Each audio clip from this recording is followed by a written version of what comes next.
गुरुदेव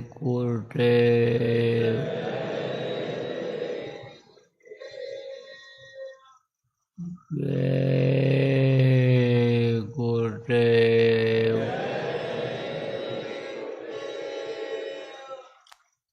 जय गुरुदेव जय गुरुदेव नाम किसका जय गुरुदेव नाम किसका प्रभु का पावन नाम प्रभु का पावन नाम जय गुरुदेव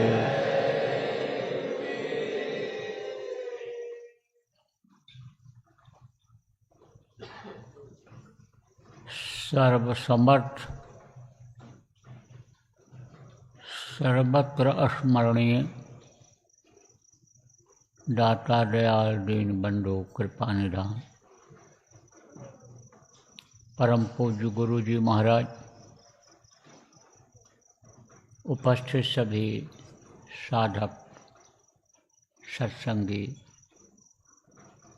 आश्रमवासी प्रेमी बच्चे एवं बच्चियों, आज 21 सितंबर 2025 सायंकाल ध्यान भजन के बाद का समय आश्रम उज्जैन मध्य प्रदेश में अपने लोगों ने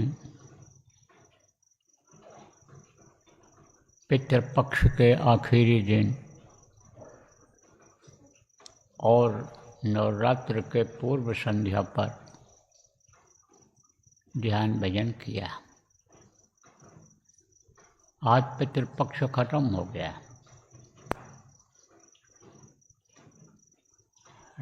कल सुबह से नवरात्र लग जाएगी। यह 9 दिन की होती है नवरात्रि।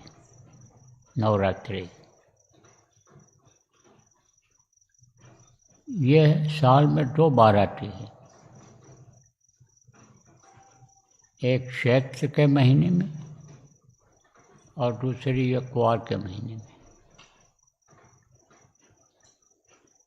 तो इस समय पर मौसम बदलता है। अब इसके बाद बरसात की विदाई हो जाएगी और ठंडी की शुरुआत हो जाएगी। कार्तिक लगते ही पूर्णिमा हुई नहीं कि कार्तिक लगा और ठंडी शुरू हो जाएगी। हल्की हल्की ठंडी से फिर ज़्यादा ठंडी पड़ने लगेगी और उधर ठंडी खत्म होती है तो गर्मी की शुरुआत हो जाती है चैत्र में। तो ऐसे समय में तत्वों की तब्दीली होती है, तत्वों में बदलाव होता है। कौन सा तत्व? ये जो जल, पृथ्वी, अग्नि, वायु और आकाश जिससे यह शरीर बना है, इन्हीं तत्वों की इसका असर पड़ता है। किस पर असर पड़ता है? मौसम का असर किस पर पड़ता है? इन तत्वों पर पड़ता है। जैसे 5 तत्वों से शरीर बना है और आप यहाँ गर्म जगह पर रहते हो, एकदम ठंडी जगह पर चले जाओगे तो ठंडी का असर हो जाएगा।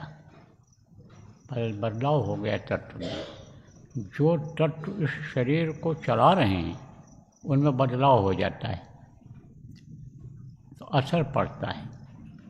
और इन्हीं तत्वों से जुड़ा हुआ है वायु। तो 56 प्रकार के वायु होते हैं। अब ये किससे उत्पन्न होते हैं? प्राणों से, प्राणवायु से, जो 10 प्रकार के हैं। और इस शरीर को जो चलाते हैं। तो इससे क्या होता है कि वायु वायु भी दूषित हो जाता है। वायु जब दूषित हो जाता है तब देखो गैस बनने लगती है।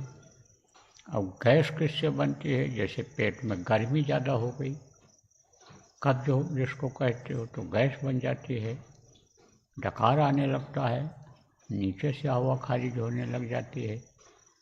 तो ये इससे जुड़े हुए हैं, एक दूसरे से ये सब जुड़े हुए हैं और एक दूसरे से एक दूसरे की उत्पत्ति हुई है। तो जब ऋषि मुनि आए इस धरती पर, उन्होंने मनुष्य रूप में ही थे वो, जैसे हमारे आपका शरीर है ऐसे उनका भी था। तो वो लोग, उन लोगों ने देखा कि मौसम का बदलाव हो रहा है और इसमें शरीर के ऊपर असर हो रहा है। तब उन्होंने रिसर्च किया। रिसर्च किसको कहते हैं? शोध को। जैसे वैज्ञानिक लोग शोध करते हैं, ऐसे शोध किया कि ऐसे समय में अगर पेट को खाली रखा जाए तो ये जो मौसम बदल रहा है इसका असर नहीं पड़ेगा। तब ये नियम बना दिया कि उपवास करो। उपवास लोग करने लग गए, रहने लग गए। अब ये चीज़ें जो खाने पीने की मिलती हैं इस समय, शुरू में इनकी खोज नहीं हो पाई थी। तो वो क्या करते थे कि पानी ही पीते थे, फिर नींबू में पानी डाल करके पीने लगे कि जिससे अंदर अतड़ियों में जो भी मल जमा है वो नींबू के खारापन से घुल करके और बाहर निकल जाए। अंदर के शरीर की चिकनाहट को, पेट की चिकनाहट को, नींबू खारा होता है इसलिए वो काटता है, निकालता है। अब चूँकि उसमें कैल्शियम ज़्यादा होता है और शरीर को चलाने के लिए कैल्शियम की ज़रूरत है। नहीं, और भी चीज़ें ऐसी हैं कि जिनके इस्तेमाल करने से सफाई हो जाती है पेट की, लेकिन उससे सफाई से असर पड़ता है। किस पर असर पड़ता है? अन्य अंगों पर असर पड़ता है। जैसे पेट में कीड़े हो जाते हैं तो कीड़ों को ख़त्म करने की दवा होती है। अब वो अगर तेज़ी से उनको ख़त्म किया गया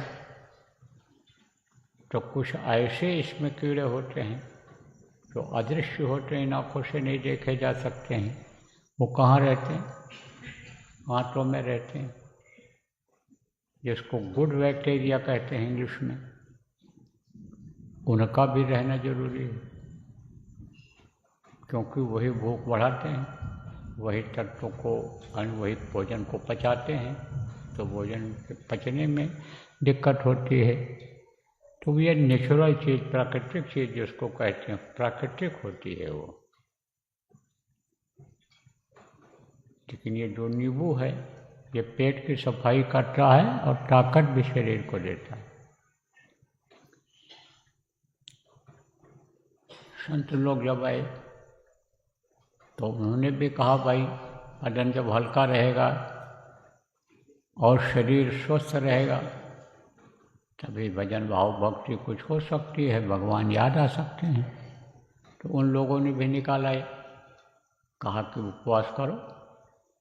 गुरु महाराज भी उपवास रहते थे, हम लोगों को भी उपवास करवाते थे। लेकिन गुरु महाराज जिस तरह रहते थे उपवास करवाते थे, वो उपवास जब का लिया जाता था तब बीमारियां नहीं आती थी, गर्मी ठंडी का इतना असर नहीं आता था। भोजन में कुछ अगर थोड़ा बहुत अनिष्टता हो जाए तो वो उतना असर नहीं करता था। खूब रह करके देखा नींबू पानी पर रहे, उपवास किया और 9 दिन किए तो शरीर एकदम बिल्कुल हल्का फूल जैसा हो गया। जो थोड़ा मजबूत शरीर के थे और बुढ़े ही क्यों न रहे हों, घुटने में दर्द, पेट में गैस, सिर में दर्द, ब्लड प्रेशर का अप डाउन होना, जिन लोगों को लगा हुआ था उन लोगों ने भी नींबू पानी का उपवास करके देखा। बोले मेरे से ही बोले, घुटने का दर्द पता नहीं कहाँ चला गया। बोले बहुत दवा खाया, गैस खत्म ही नहीं हो रही थी, गैस खत्म हो गई। किसी ने कहा सिर में दर्द हो जाता था, कभी बदन में दर्द हो जाता था, कभी कुछ होता था, लेकिन अब ठीक हूँ। उसको भी करके देखा, अब समय बदला तो 1-2 दिन तो तकलीफ होती है, भूख लगती है, लेकिन उसके बाद भूख ही नहीं लगती और पानी पेशाब की भी इच्छा नहीं होती है। फिर उसके बाद में गुरु महाराज ने कहा भाई न चले, मेहनत का काम करना हो, तुम्हारा मन न माने, बस न चले, देखो ज़्यादा कमजोरी हो रही है तो आलू उबाल के खा लो, घी में भून करके नहीं, और किसी चीज़ के साथ नहीं, केवल आलू वाला भी उपवास करके हम लोगों ने देखा। हर तरह का देखा गया कि दिन में केवल नींबू पानी और शाम को आलू खा लिया और ताकत में कोई कमी नहीं आई, खूब मेहनत करते रहे। वजन भले थोड़ा बहुत कम हुआ, शरीर थोड़ा बहुत दुबला हुआ, लेकिन स्फूर्ति आ गई, ताकत आ गई, दिल दिमाग सही काम करने लग गया। फिर देखो विकल्प दिया, फिर कहा गुरु महाराज ने बताया भाई न चले आपका, दिन में भी खाना पड़ जाए और आलू खाने की इच्छा नहीं तो कोई भी साग सब्जी उबाल के खा लो, और नहीं तो खिचड़ी खा लो, मना कर, हल्का भोजन करो, उससे ये तकलीफ चली जाएगी। तो यह तो शरीर को स्वस्थ रखने के लिए उपवास बताया गया, उपवास बताया जाता है। लेकिन ये जो भूत सवार हैं ये इससे कम नहीं होते। कौन से भूत? एक भूत तो वो होते हैं कि कोई अकाल मृत्यु में मर जाता है तो प्रेत योनि में चला जाता है, उन्हीं को कोई प्रेत कहता, कोई भूत कहता, कोई पितृ कहता है, कोई अदृश्य शक्तियाँ कहती, कोई तरह तरह का उनको कहते हैं, जिन पिशाच, तरह तरह का नाम रख दिया है लोगों ने। तो वो भूत तो उड़ करके पहुँचते हैं और सबको नहीं लगते, किसी किसी को लगते हैं। लेकिन ये जो अपने शरीर के अंदर भूत हैं, छिपे हैं, ये हमेशा रहते हैं। तो कोई दुष्ट हो और अगर साथ में रहता हो तो कभी भी दुष्टता कर सकता है, कभी भी मार पीट सकता है, धोखा दे सकता है, बेईमान है तो बेईमानी कर सकता है, चोर है तो चोरी कर सकता है, कभी भी तकलीफ दे सकता है। ऐसे ये तकलीफ देने वाले हैं, कई हैं इसमें, कुछ तो कल को बताऊंगा, कल बताऊंगा। लेकिन कुछ लोग कल से उपवास शुरू करेंगे तो उनको बता देता हूँ, यह जो 3 ताप है यह भी भूत का ही काम करता है। 3 ताप कौन सा? तेरे ताप जिसको कहा गया वो कौन है? तमोगुण जिसको कहा गया, रजोगुण जिसको कहा गया, सतोगुण जिसको कहा गया, ये तेरे ताप है। ये उपवास से कम होते हैं। उपवास से यानी समझो इनमें कमी आती है। तमो गुण में कमी आती है, रजोगुण में भी कमी आती है और सतोगुण में भी कमी आती है, तो ये ढीले पड़ जाते हैं, इनको खुराक मिलता नहीं है। और शरीर में जब ज़्यादा ताकत होती है या खान पान उस तरह का हो जाता है, तब ये बढ़ते हैं, तब इनको ताकत मिलती है। लेकिन जब उपवास किया जाता है तब इनकी ताकत कम हो जाती है, तब आलस्य नहीं होता है। देखो, हल्का पेट रहेगा तो आलस्य आएगा, रजोगुण रहेगा नहीं रहेगा। तमोगुण भी इन्हीं वजह से होता है, खान पान ऐसा हो गया जब तो तमोगुण बढ़ जाता है। तमोगुण रजोगुण में कई चीज़ें आती हैं। अब ज़्यादा आप क्या समझोगे, पहले भी बताया गया है कई बार,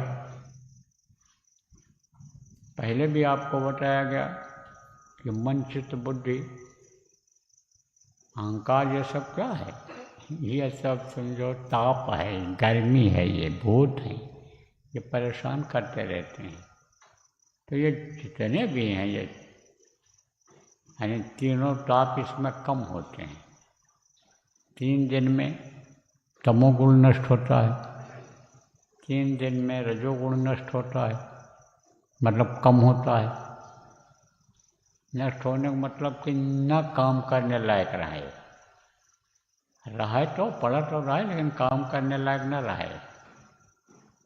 जैसे आदमी को लोग मार पीट देते हैं, हाथ पैर टूट गया तो पड़ा है, जिंदा तो है।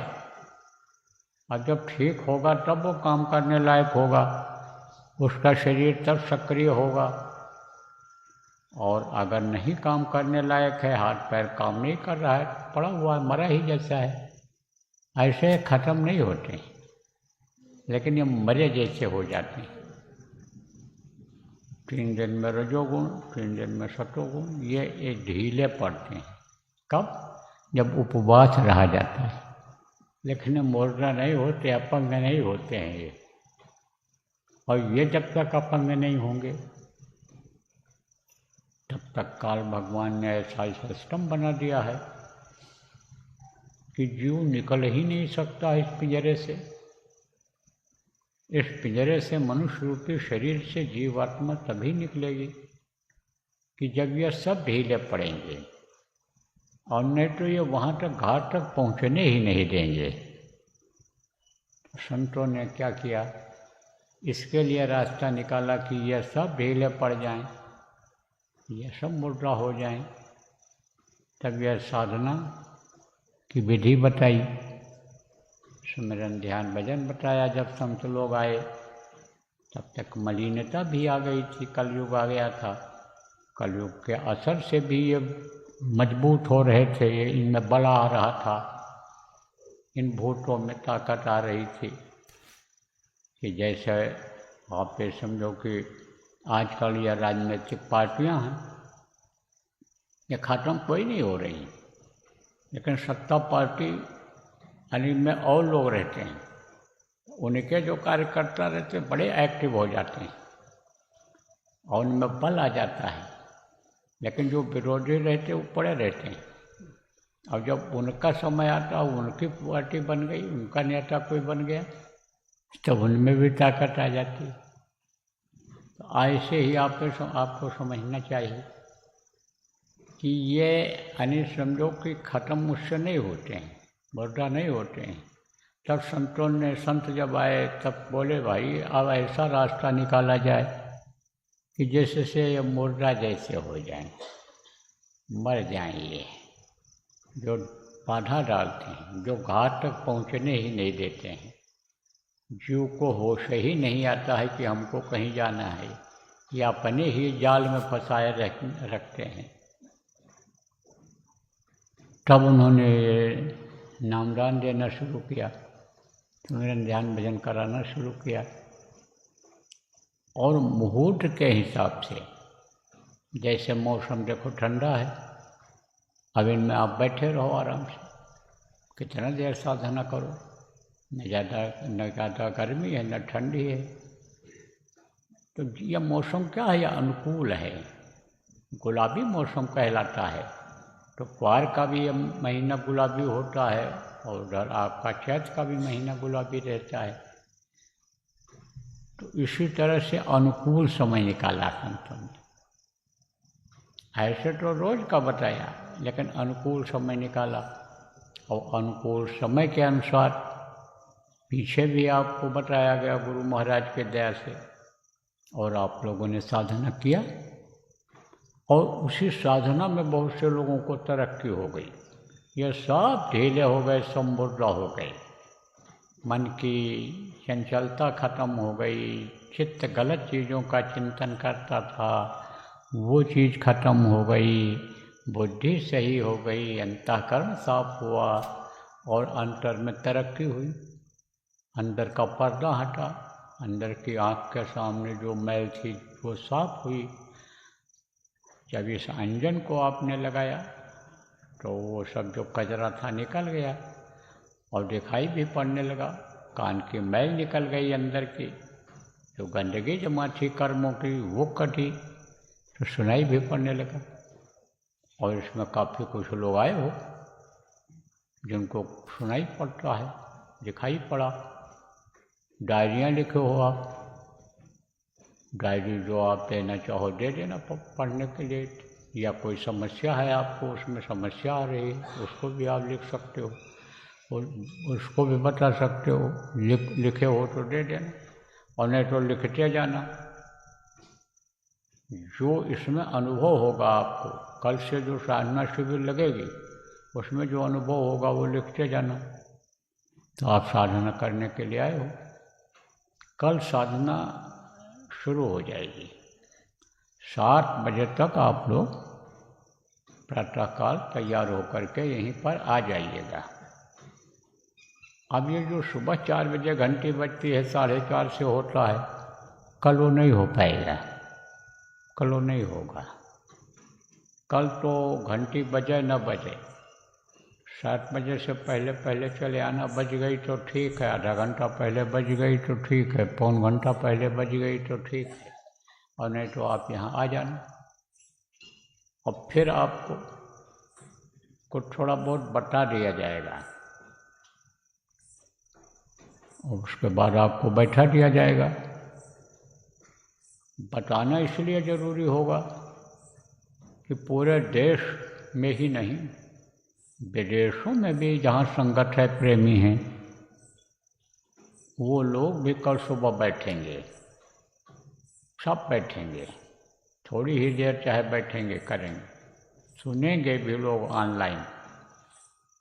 यह सिस्टम इस वक्त पर बन गया है कि सब जगह खबर जाती है। मैं जो बोल रहा हूँ इसको हर देश में लोग सुन रहे होंगे, तो सब लोग सुनेंगे। तो जिनको पूरी जानकारी नहीं है वो लोग भी बैठेंगे। आप ये समझो जो स्कूल में एक तरह से भर्ती हुए हैं, जैसे अभी मैं दुबई में नामदान दे करके आया, बहुत लोगों ने नामदान लिया वहाँ। अब आप ये समझो कि वो उनको मालूम नहीं, ना कोई बता पाया हो किस तरह से करना रहेगा, तो वो सुन लेंगे। वो सुन लेंगे तो कल थोड़ा समझा दूंगा, और समझाने के बाद कैसे करना रहेगा ये भी बता दूंगा। तो आप लोग तो जानते हो, क्योंकि आप लोगों को, अनुभव वाले लोगों को ही बुलाया गया है यहाँ, क्योंकि यहाँ पर अखंड साधना शिविर चलेगी 9 दिन की, नवरात्र की। ये नवरात्र में यहाँ अकेले चलेगी, ये केवल एक यही जगह है पूरे देश विदेश में इस नवरात्र में कि जहाँ एक जगह इकट्ठा होकर के साधना लोग करेंगे और अखंड करेंगे। बाकी अपने अपने हिसाब से करेंगे, सब लोग अपने अपने हिसाब से सब लोग करेंगे। और जब समापन होगा तब ऑनलाइन सबके लिए समापन कर दिया जाएगा। उस वक्त पर भी लोग बैठेंगे, चाहे थोड़ी ही देर बैठें समापन से पहले, तो अपने अपने घरों में बैठेंगे लोग, जो जहाँ रहते हैं वहीं पर बैठ जाएंगे और वहीं पर कल शुरुआत कर देंगे। और उसके बाद 9 दिन बराबर करेंगे। तो कई तरह का विकल्प दिया गया है करने वालों के लिए। कल फिर दोहरा दिया जाएगा, सब सुन लेंगे। तो इसका समापन कब होगा? 1 तारीख को होगा, और यहाँ से नहीं हो पाएगा। मैं तो जाऊँगा उधर, मुंबई में कार्यक्रम है, वहीं से समापन कर दूँगा। यहाँ भी सब लोग उस समय पर उठ जाओगे आप, जब बोल दिया जाएगा कि अब नामधुनी बोली जा रही है या प्रार्थना बोला जा रहा है, खोल दो आँख कान, तब खोल देना आपको। यहाँ ये लोग जो रहते हैं ये अपना सिस्टम फिट कर देंगे। नहीं हो पाएगा कोई सिस्टम, तो मोबाइल में जो आवाज़ आएगी उसी को माइक पर लगा देंगे, तो उस समय आप लोग आँख कान खोल देंगे और फिर उसी समय समापन हो जाएगा। तो कल तैयार होकर के सुबह आप लोग आ जाइएगा। इसी से आप समझो कि ढीला पड़ेगा, ये इसी से बात बनेगी साधना शिविर से ही। बहुत से लोगों को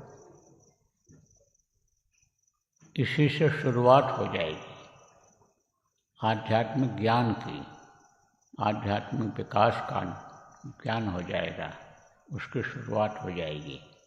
विश्वास हो जाएगा कि हम सही जगह पर हैं, सही स्कूल में भर्ती हैं, पास हो जाएंगे, किसी लायक हो जाएंगे, काबिल हो जाएंगे, पढ़ लिख ले जाएंगे, अधिकारी बन जाएंगे, अधिकारियों के बगल बैठने लायक हो जाएंगे।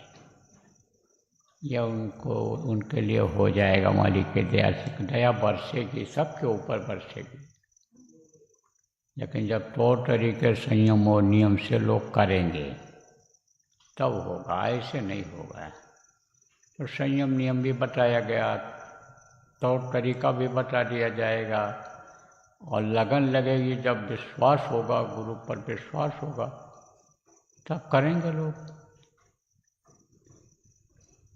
तो बोलो जय गुरुदेव। देखो, जो लोग उपवास रहते हो, कुछ लोग तो ऐसे हैं कि ज़्यादा उम्र है, बुढ़े हैं, दवा वगैरह खाना पड़ता है, उपवास उनको न सूट करे तो कोई ज़रूरी नहीं। लेकिन जिनको सूट करे वो उपवास अगर रहते हो, तो भंडारा वालों से कहूँगा मैं कि वो आलू उबाल दिया करना इनके लिए। और बाकी लोगों के लिए ये 2 भंडारे आपके चल रहे हैं आश्रम पर, ये सादा भोजन बनाएंगे, सादा भोजन खाओ। रहने की व्यवस्था आप साधकों के लिए उधर बना दी गई है। अब ये जो आश्रमवासी हो, इंतजाम करने वाले, आप देख लो कि बरसात का मौसम है, पानी बरस रहा है, देख लो ये भीगे भागे ना, वहाँ इंतजाम कर दो। यहाँ जहाँ साधना होनी है, यहाँ पर देखो, इधर से हवा की जब बौछार आएगी तो ये लोग भीगेंगे, तो इधर भी लगा दो, नेट वगैरह जो लगाते हो, इंतजाम कर दो। आज रात भर में आप सब ठीक कर दो, यानी सुबह 6 बजे तक, ताकि इनको प्रेमियों को निश्चिंत होकर के, मन लगा करके भजन करने का अवसर ठीक से मिल जाए। और आश्रम वासियों के लिए आप लोग कैसे भी हो, सबको ये यानी सुविधा रहेगी, क्योंकि आप सेवा में लगे हुए हो और सेवा का फल मिलता है। सेवा भजन में यानी समझो जुड़ता है। तो सेवा जो बाल बच्चों की सेवा में लगे हुए हैं, उनको तो इसमें लाभ नहीं मिलता है परमार्थ में। वो जो गृहस्थ धर्म का पालन करते हैं उनको तो भौतिक लाभ ही मिलता है, जिससे शरीर को सुख मिलता है। अब ये जो आप परमार्थी काम में लगे हुए हो, आश्रमवासी, जहाँ जहाँ भी सेवा में लोग लगे हुए हैं, जैसे भी, उनको आध्यात्मिक लाभ मिल जाता है, मदद मिल जाती है भजन ध्यान में। लेकिन करना सब लोगों को रहेगा, आप लोगों को। समय निकाल करके आ करके यहीं कर दिया करना। यहाँ देर तक बैठ पाओगे और यहाँ मन आपका लगेगा। सबके साथ जब करोगे, अच्छे साधकों के साथ बैठकर करोगे। अपनी जगह पर भी कर सकते हो, लेकिन ये देख लो कि वहाँ मन रुक जाएगा, कोई बाधा डिस्टर्ब नहीं करेगा आपको। जहाँ पर रात्रि में विश्राम करते हो आप आश्रमवासी, और वहाँ पर अगर दिक्कत होगी तो यहीं चले आना, यहाँ बैठ कर लिया करना। और अभी तो और लोग भी आ रहे हैं, सुबह आ जाएंगे। जो कहीं बूंदीबांदी बरसात में फंस गए ट्रेन के लेट होने में, इसमें उसमें, वो तो बेचारे कल थोड़ा और देर से आएंगे, शुरू हो जाएगा तब आ जाएंगे। तो जो जिम्मेदार लोग हो आप निगरानी वाले, उनको सब बता देना, समझा देना कि इस तरह का नियम है, इस तरह से आपको करना है, यहाँ रहना है, इस तरह भोजन करना है, ये सब बता देना आपको। बोलो जय गुरुदेव, जय गुरुदेव, जय गुरुदेव, जय गुरुदेव। नाम किसका? जय गुरुदेव। नाम किसका? प्रभु का पावन नाम, प्रभु का पावन नाम। जय गुरुदेव।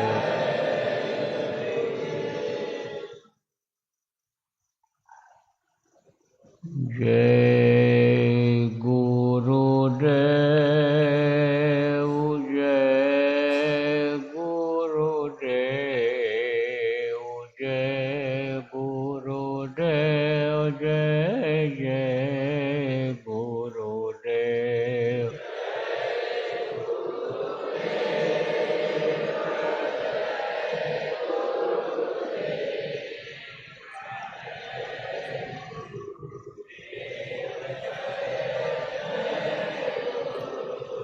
जय गुरुदेव, जय गुरुदेव, जय गुरुदेव, जय जय गुरुदेव।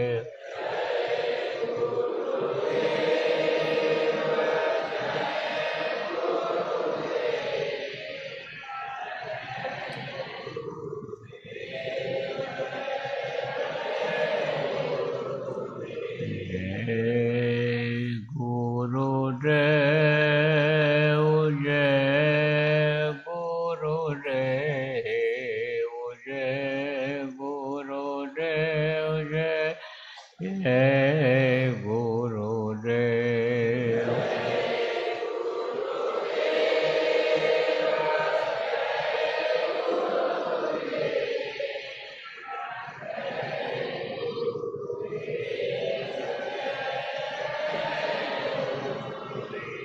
जय गुरुदेव, जय गुरुदेव, जय गुरुदेव, जय जय गुरुदेव।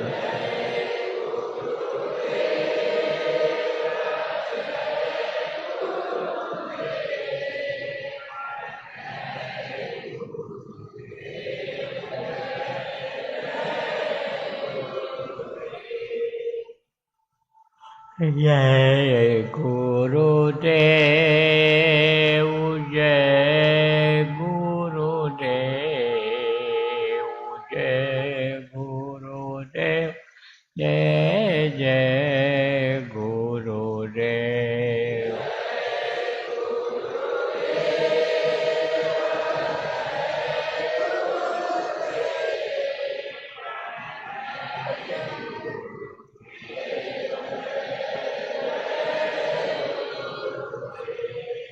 जय गुरुदेव,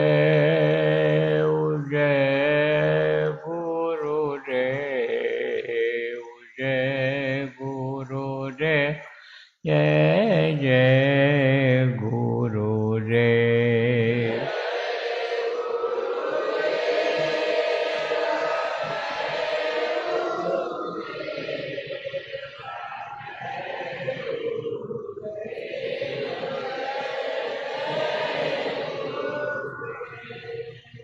जय